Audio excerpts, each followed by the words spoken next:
When I was building for clients last year, I landed up homeless and breaking up with my girlfriend, so not having anywhere to stay. And the friend who, you know, tossed me the keys to his apartment while he was out of town for 2 months, when he got back, came back to a new pair of skis, and that felt really good too, you know, just giving something to someone that you care about a lot.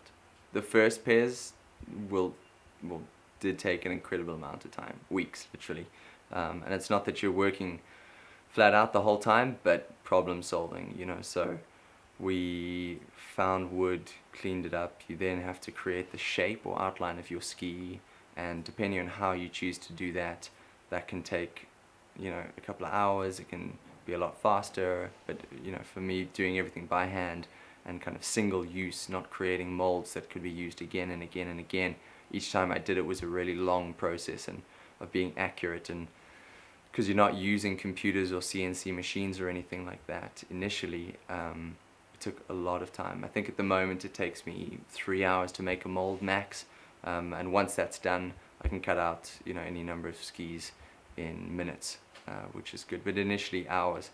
And then the process of kind of learning as you are building took a long time. So I think the first pair took me 2 weeks, and I think at the moment, if I'm using with working with an existing mold and a flex pattern that I already know and like, then I'd say I could put something together probably in a couple of days, from proper start to finish. You can see straight into what's in the ski. Very light wood choice. You can see the darker wood on the sidewalls. I wanted to build them, as I'm a heavier skier than my girlfriend is.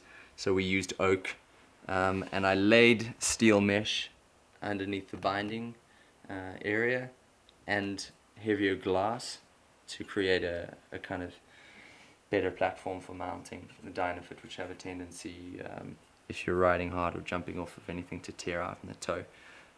Called it the Motive, and it's my touring ski. The idea with this was to just like some of the bigger powder skis I've made, create a large difference between the tip and the tail. I think there's almost 2.5 centimeters in difference. What it means is that it comes out of breakable crust really easily.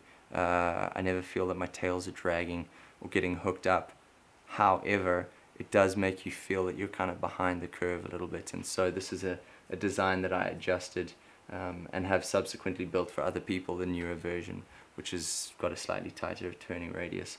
I just wanted something that was very predictable, and that wasn't going to surprise me in steep terrain, because that's exactly what I want to use it for. And I have used it on some great descents, very kind of happily, or psyched on that.